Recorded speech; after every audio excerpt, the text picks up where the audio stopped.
I've just had a question come through about horses that pin their ears back. Someone's struggling with a horse that pins their ears when they're working it on the ground, changes the direction, transitions and change of direction and speed and things like that.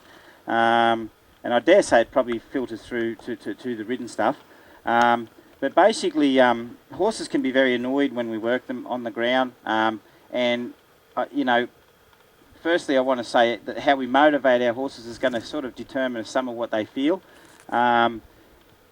How I would like to motivate a horse would be, you know, teach them how to follow feel, and put that focus through feel, and then once they can focus somewhere, then you can put energy to that focus.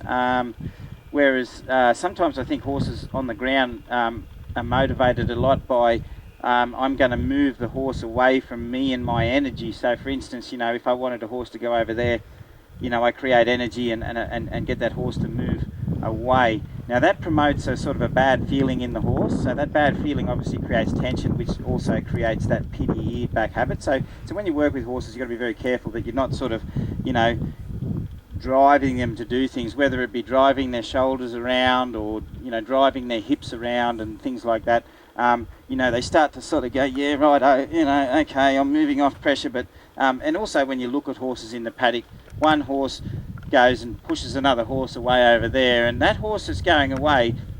This horse may have, moved that horse, and that's how horses work with each other.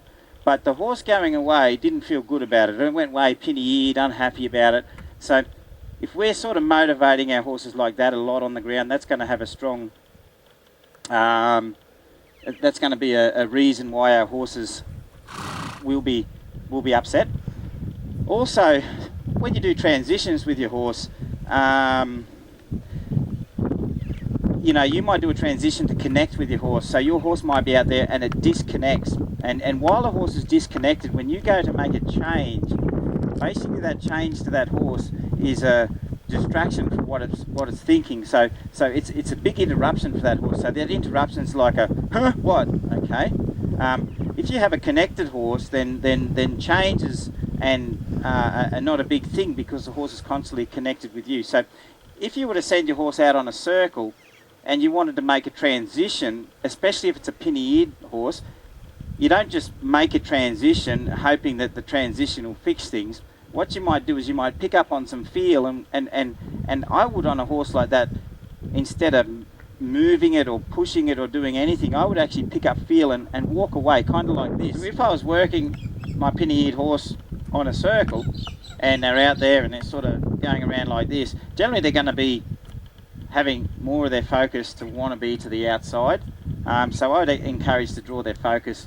So instead of doing a transition, it would be a transition, but it'd be more of a transition to say, hey, connect with me, and I would start to walk away to make that horse feel sort of not threatened, and give it a desire to want to follow. So you might sort of get that horse to start to look, and as soon as its focus comes around and starts to track and look around through the rope to you, you can walk away with that horse, and walking around letting that horse follow you will make it feel better.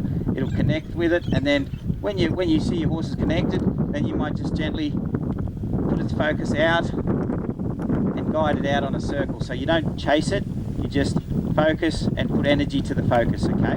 So focus and energy to the focus, no, hey, get out there, okay?